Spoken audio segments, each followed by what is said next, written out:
برکات کے لیے جو خالق کائنات بھی ہے اور مالک شخصیات بھی، اللہ جل وعلا کی حمد و ثنا کے بعد حضور نبی اکرم شفیع معظم، اللہ کے پیارے، امت کے سہارے، رب کے محبوب، دانے غیوب، مالک رقاب امم، فخر ارب و عجم، والی کون و مکان، سیاہ لا مکان، سید انس و جان، سرور لالا روحاں، نیر تاباں، ماہ خوباں، شہنشاہ حسینہ، ترکمہ دوراں، نور ذات لم یزل، باعث تکوین عالم، فخر آدم و بنی آدم، نیر بدہا، رازدار معوہا، شاہد ماتغا، صاحب علم نشرہ، احمد مجتبی حضرت محمد مصطفیٰ صلی اللہ علیہ وسلم کے بارگاہ میں درود و سلام کا نذرانہ پیش کرنے کے بعد نہایت ہی واجب الاحترام بزرگوں، دوستوں، نوجوانوں، سب قابل احترام حضرت العلامہ حضرت علامہ مولانا عظیم الرضا صدیقی صاحب، محترم المقام استاذ العلماء حضرت علامہ مولانا محمد نعیم احمد مرتضی صاحب اور حضرت علامہ مولانا حافظ محمد بلال قادری صاحب، محترم جناب حافظ اسد غنی صاحب اور صاحب زادہ والا شان، محترم المقام محترم جناب صوفی ابرار حسین قادری صاحب، اور آپ جتنے احباب بیٹھے ہیں، میں رب کی بارگاہ میں دعا ہے کہ اللہ تبارک و تعالی ہم سب کا آنا اور جانا اپنی علی بارگاہ میں قبول فرمائے۔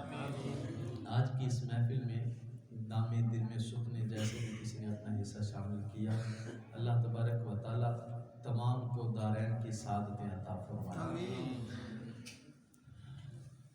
سامعین دی وقار، سیدنا صدیق اکبر رضی اللہ تعالی عنہ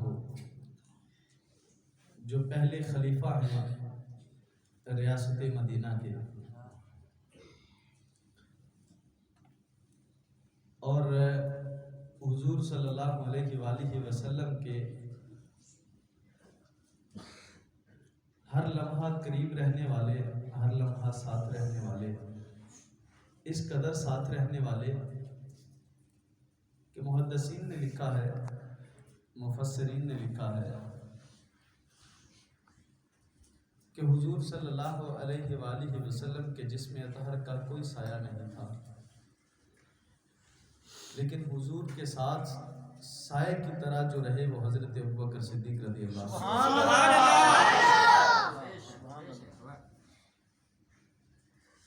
حضور صلی اللہ علیہ وآلہ وسلم کے پہلے خلیفہ اور خلیفہ بلا فصل، بعض احباب نے اس بات کو سماعت کیا ہوگا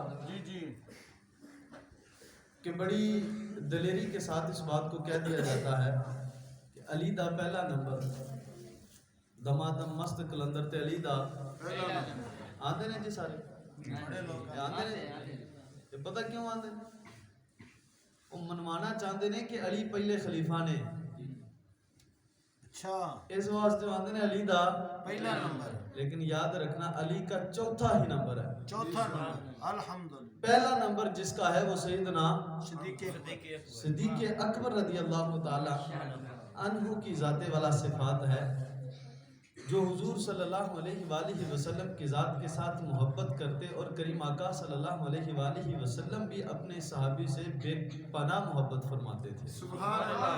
اللہ تبارک و تعالیٰ نے قرآن مجید میں یہ جو ارشاد فرمایا والذی جاء بالصدق وصدق بہ اولئک هم المتقون، فرمایا ایک وہ ہے کہ جو سچ کو لے کے آیا، اور ایک وہ ہے کہ جس نے اس کے سچ کی تصدیق کی۔ جو سچ لے کے آیا وہ کریم آقا صلی اللہ علیہ وسلم، اور جس نے سچ کی تصدیق کی وہ حضرت ابو بکر صدیق رضی اللہ تعالیٰ۔ آگے اللہ تبارک و تعالیٰ نے فرمایا کہ یہ متقی ہیں، یہ کیا ہیں؟ متقی۔ یہ کیا ہیں؟ متقی۔ تو جس کو قرآن متقی کہتا ہے، سبحان اللہ، جس کو قرآن متقی کہتا ہے، ہم اپنے عقیدے میں اس کو حضرت ابوبکر صدیق کہتے ہیں۔ سبحان اللہ، سبحان اللہ۔ گلی گلی نگر نگر مصطفیٰ کا ہم سفر۔ ماشاءاللہ۔ آپ احباب ذرا یہاں سامنے آ جائیں، نظر نہیں آ رہے، ادھر آ جائیں، ادھر آ جائیں سامنے۔ ٹھیک ہے، تیار۔ ماشاءاللہ. سو قرآن جس کے متقی ہونے کا گواہ بنے اور قرآن جس کے متقی ہونے کی گواہی دے، ہم اپنے عقیدے میں اس کو ابو بکر صدیق کہتے ہیں. اور حضرت ابو بکر صدیق رضی اللہ تعالیٰ عنہ وہ ہستی ہیں کہ جن کو یہ جو صدیق لقب ملا تھا یہ کسی اور نے نہیں دیا، یہ حضور صلی اللہ علیہ وآلہ وسلم نے بھی نہیں عطا کیا.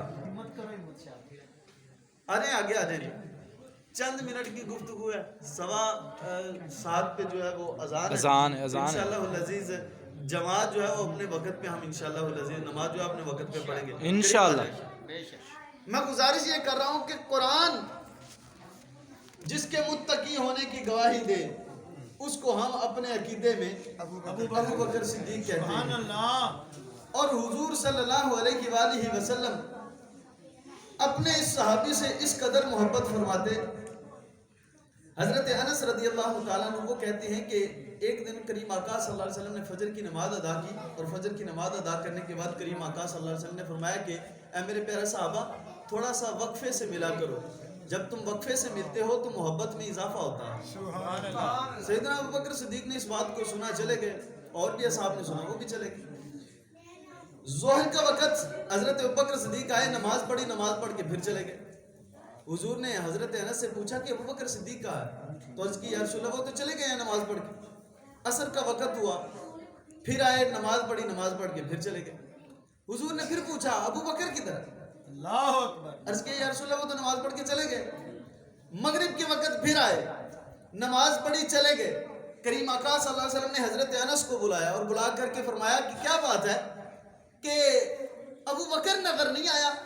عرض کی یا رسول اللہ نماز پڑھی تھی ظہر کی، چلے گئے، عصر کی نماز پڑھی، چلے گئے، مغرب کی نماز پڑھی، چلے گئے. کریم آقا صلی اللہ علیہ وسلم نے فرمایا یار وہ ہمارے پاس بیٹھا ہی نہیں، بات ہی نہیں سنی، ہمارے پاس آ کے چند لمحے بیٹھا ہی نہیں. حضرت انس بھاگتے ہوئے حضرت ابوبکر صدیق کے پاس گئے اور حضرت ابوبکر صدیق کو جا کے کہتے ہیں ابو بکر کیا بات ہے یار، تو نے ظہر کی نماز پڑھی چلے گئے، عصر کی پڑھی چلے گئے، مغرب کی پڑھی چلے گئے، کریم آقا کے پاس بیٹھے نہیں. حضور تمہیں یاد فرما رہے تھے، حضور تمہیں یاد فرما رہے تھے. تو سیدنا ابوبکر صدیق بھاگتے ہوئے حضور کی بارگاہ میں آئے، حضور کی بارگاہ میں آ کے عرض کرتے ہیں یا رسول اللہ آپ نے مجھے یاد کیا؟ کریم آقا صلی اللہ علیہ وسلم نے فرمایا کیا بات ہے، ظہر کی نماز پڑھی ہو چلے گئے، عصر کی پڑھی چلے گئے، مغرب کی نماز پڑھی چلے گئے، بیٹھے ہی نہیں. عرض کی یا رسول اللہ آپ نے فجر کے بعد کہا تھا کہ تھوڑا وقفے سے ملا کرو، محبت میں اضافہ ہوتا ہے. سبحان اللہ. محبت میں اضافہ ہوتا ہے. میں نے کہا کیوں نہ وقفے سے ملوں تاکہ محبت میں اضافہ ہو جائے. اب یہاں پہ جملہ سننا جو کریم آقا صلی اللہ علیہ وسلم نے فرمائے. کریم آقا صلی اللہ علیہ وآلہ وسلم نے فرمایا بات ٹھیک ہے کہ وقفے سے ملو تو محبت میں اضافہ ہوتا ہے، لیکن ابو بکر تو نہ دور جایا کر، تو پاس رہتا ہے تو دل لگا رہتا ہے، پاس رہتا ہے تو محبت میں اضافہ ہوتا رہتا ہے. تو نہ جایا کر، یہ بات اوروں کے لیے ہے، اوروں کی شان اور ہے، صدیق اکبر تیری شان اور ہے. گلی گلی نگر نگر مصطفیٰ کا ہم سفر. ماشاءاللہ ماشاءاللہ. تو پاس رہا کر. سبحان اللہ. جن سے کریم آقا اس قدر محبت فرماتے ہیں ہم اپنے عقیدے میں اس کو ابو بکر صدیق کہتے ہیں. میں گزارش یہ کر رہا تھا کہ حضرت ابو بکر صدیق رضی اللہ تعالیٰ عنہ جب حضور صلی اللہ علیہ وسلم کے معراج کی گواہی دی نا، کریم آقا صلی اللہ علیہ وسلم نے جب فرمایا کہ جب بھائی مجھے معراج ہوا تو سب نے ماننے سے انکار کیا، تو حضرت ابو بکر صدیق رضی اللہ تعالیٰ عنہ وہ پہلے تھے جنہوں نے کہا کہ نہیں، کریم آقا نے اگر فرمایا ہے تو پھر سچ ہے، پھر سچ ہے، پھر جو بھی کہے. بلکہ صدیق اکبر نے تو اس سے بھی آگے کے جملے کہے. صدیق اکبر فرماتے ہیں یہ ابھی تم کہہ رہے ہو کہ معراج کی بات جو تمہارے ذہن میں نہیں آ رہی، کریم آقا اگر اس سے بھی کوئی عجیب بات کرے تو صدیق اکبر اس کو بھی ماننے کے لیے راضی بیٹھا ہے. صدیق اکبر اس کو بھی ماننے کے لیے راضی بیٹھا ہے. کریم آقا صلی اللہ علیہ وسلم نے صدیق اکبر کو بلایا. صدیق اکبر کو بلا کے کریم آقا صلی اللہ علیہ وسلم نے فرمایا صدیق اکبر تجھے بتاؤں نا کہ تیرا نام صدیق کس نے رکھا ہے؟ سبحان اللہ. تیرا نام صدیق کس نے رکھا ہے؟ حضرت صدیق اکبر عرض کرتے ہیں یا رسول اللہ صلی اللہ علیہ وسلم آپ فرمائیے کس نے میرا نام صدیق رکھا ہے؟ حضور صلی اللہ علیہ وآلہ وسلم نے فرمایا کہ یہ نام تیرا کسی اور نے نہیں رکھا، یہ نام میں نے بھی نہیں رکھا، یہ نام جبرائیل نے، میکائیل نے، اسرافیل نے نہیں رکھا، یا رسول اللہ پھر کس نے رکھا ہے؟ کریم آقا صلی اللہ علیہ وآلہ وسلم نے فرمایا یہ تیرا نام صدیق آسمانوں سے آیا ہے، یہ کسی اور نے نہیں رکھا بلکہ یہ نام خود خدا کی ذات نے رکھا ہے، خود خدا نے رکھا ہے۔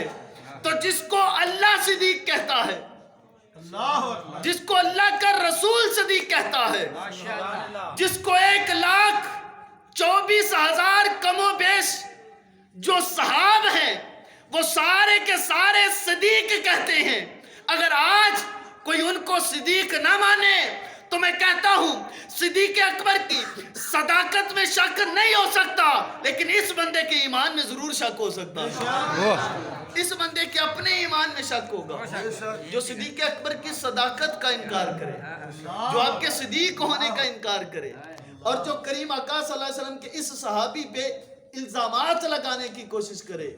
یاد رکھیے گا حضرت ابوبکر صدیق رضی اللہ تعالیٰ عنہ وہ ہستی ہیں کہ جن کا شجرہ جا کے کریم آقا صلی اللہ علیہ وسلم سے ملتا ہے، سبحان اللہ، بالکل حضرت ابوبکر صدیق رضی اللہ تعالیٰ عنہ کے والد گرامی ابو قحافہ، ابو قحافہ کے والد گرامی عامر، عامر کے والد گرامی عمر، عمر کے والد گرامی قاب، قاب کے والد گرامی سعد، سعد کے والد گرامی تیم، بعض نے تمیم بھی لکھا ہے، اور تمیم کے والد گرامی مرہ، مرہ، سبحان اللہ، سبحان اللہ، کیا بات ہے۔ ابو بکر صدیق ان کے والد گرامی ابو قحافہ، ابو قحافہ کے والد گرامی عامر، عامر کے والد گرامی عمر، عمر کے والد گرامی قاب، قاب کے والد گرامی سعد، سعد کے والد گرامی مرہ۔ اب حضور صلی اللہ علیہ وسلم کا شجرہ سنیے گا، حضرت محمد مصطفیٰ صلی اللہ علیہ وآلہ وسلم، ان کے والد گرامی عبداللہ، عبداللہ کے والد گرامی عبد المطلب، عبد المطلب کے والد گرامی ہاشم، ہاشم کے والد گرامی عبد مناف، عبد مناف کے والد گرامی قصی، قصی کے والد گرامی قاب نہیں، قصی کے والد گرامی قلاب، قلاب کے والد گرامی مرہ۔ سبحان اللہ، سبحان اللہ، شجرہ دیکھو تو وہ بھی مرہ پہ، کریم آقا کا شجرہ دیکھو تو وہ بھی، اور پھر اوپر اگر چلتے جائیں، مجھے سارا شجرہ آتا ہے، اگر اوپر چلتے جائیں تو یہ شجرہ جا کے مل جاتا ہے حضرت ابراہیم علیہ السلام سے، حضرت ابوبکر صدیق کا شجرہ ملتا ہے جا کے حضرت ابراہیم علیہ السلام سے، کریم آقا صلی اللہ علیہ وآلہ وسلم کا شجرہ جا کے ملتا ہے حضرت ابراہیم علیہ السلام سے۔ اس کا مطلب یہ ہے کہ حضرت ابوبکر صدیق ہیں آل ابراہیم۔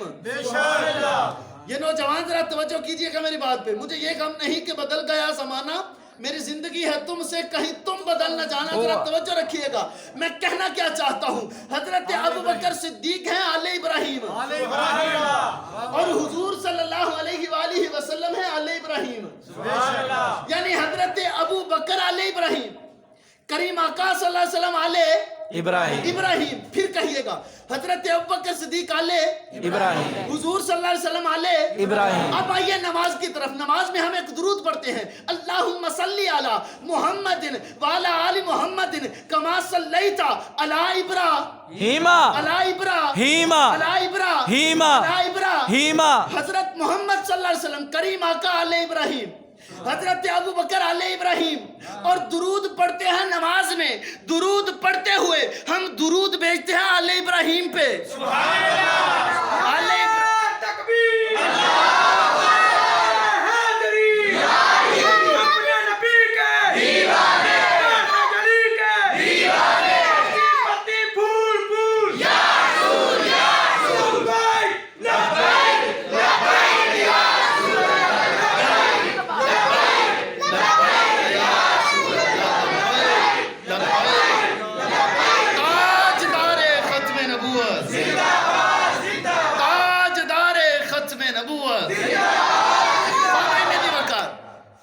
حضرت ابوبکر آل ابراہیم، حضور صلی اللہ علیہ وسلم آل ابراہیم، اور نماز میں جو درود پڑھتے ہیں اس میں کس پہ درود پڑھتے ہیں؟ آل ابراہیم، حضور کی آل پہ اور آل ابراہیم پہ۔ یہ مطلب ہے کہ جتوں بھی اسی نماز پڑھنے ہیں، ہر نماز دے اندر اسی درود پڑھنے ہیں، درود دے اندر اسی درود بھیجنے آل ابراہیم تے جتوں اسی آل ابراہیم تے درود بھیجنے ہیں، او دو ہی درود حضرت ابوبکر صدیق تے پڑھیا جان دیا۔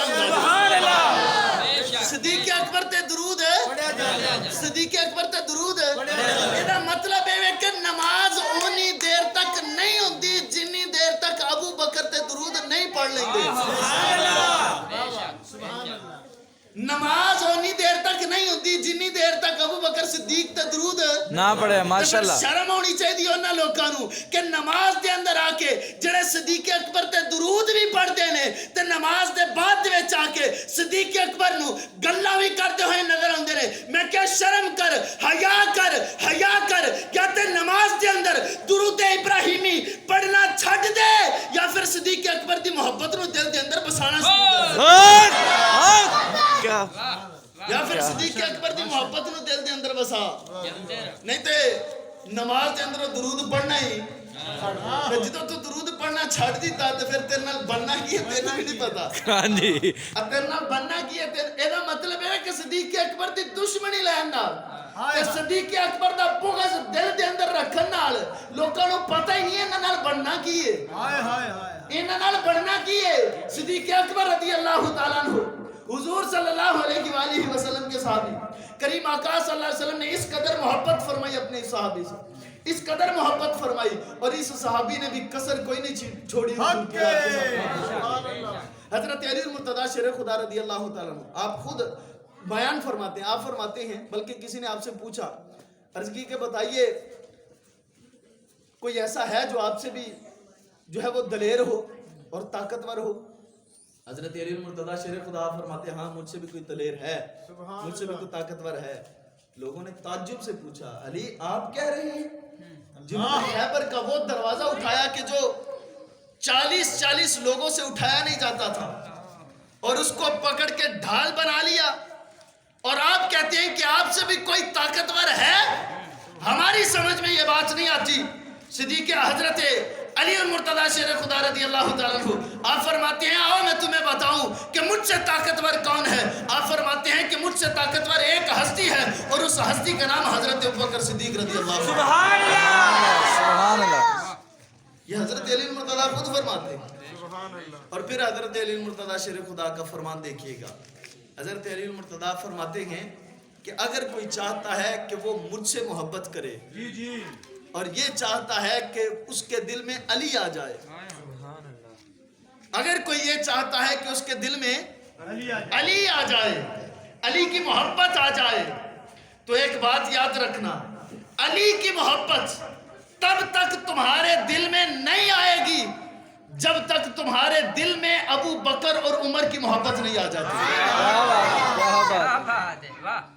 ظاہر جذب و کشش یہ ہوش تک باقی نہیں مجھ کو کہ میں دل لے کے آیا ہوں کہ دل مجھ کو لے کے آیا ہے.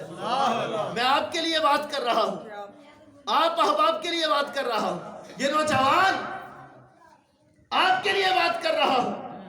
صدیق اکبر کی محبت کے بغیر بات نہیں بنے گی، بلکہ میں تو یہ کہتا ہوں کہ اگر آپ چاہتے ہیں کہ حضور کی محبت آپ کے دل میں آ جائے تو حضور کی محبت سے پہلے صدیق اکبر کی محبت کو دل میں لانا ضروری ہے. دل میں لانا ضروری ہے. اللہ تبارک و تعالیٰ نے قرآن مجید فرقان حمید میں ارشاد فرمایا اذ یقول لصاحبہ لا تحزن. جب حضور صلی اللہ علیہ وسلم اور حضرت ابوبکر صدیق دونوں غار کے اندر تھے، اللہ تبارک و تعالیٰ نے فرمایا اذ یقول، حضور صلی اللہ علیہ وسلم نے فرمایا اپنے صحابی تھے اذ یقول لصاحبہ لا تحزن ان اللہ معنا. حضرت ابوبکر صدیق جب تھوڑے پریشان ہوئے تو کریم آقا صلی اللہ علیہ وسلم نے فرمایا ابو بکر پریشان کیوں ہوتے ہو؟ اللہ ہمارے ساتھ ہے. سبحان اللہ. پریشان کیوں ہوتے ہو؟ اللہ ہمارے ساتھ ہے. پریشان کیوں ہوتے ہو؟ اللہ ہمارے ساتھ ہے. قرآن کی اس آیت میں 2 لفظوں پہ توجہ کرنا بڑا ضروری ہے. اذ یقول لصاحبہ، جب کریم آقا نے اپنے صحابی سے کہا، اور صحابی کون تھا؟ حضرت ابوبکر صدیق. غار کے اندر حضور کے ساتھ کون تھے؟ حضرت ابوبکر صدیق. قرآن نے کہا کہ جب نبی نے اپنے صحابی سے کہا، جب نبی نے اپنے صحابی سے جب کہا، نبی نے اپنے صحابی سے جب کہا، نبی نے اپنے صحابی وہ سے یار کہا. سمجھ نہیں آ رہی کہ حضرت ابوبکر صدیق وہ نے کہ جنہ دی صحابیت تے قرآن نے اپنی مور لگائی ہے. سبحان اللہ. جنہ دی صحابیت تے قرآن دی مور لائیے، قرآن دی مور لگی. مور لگی ہے. اگلی گل ہے اگے فرمایا ان اللہ مانا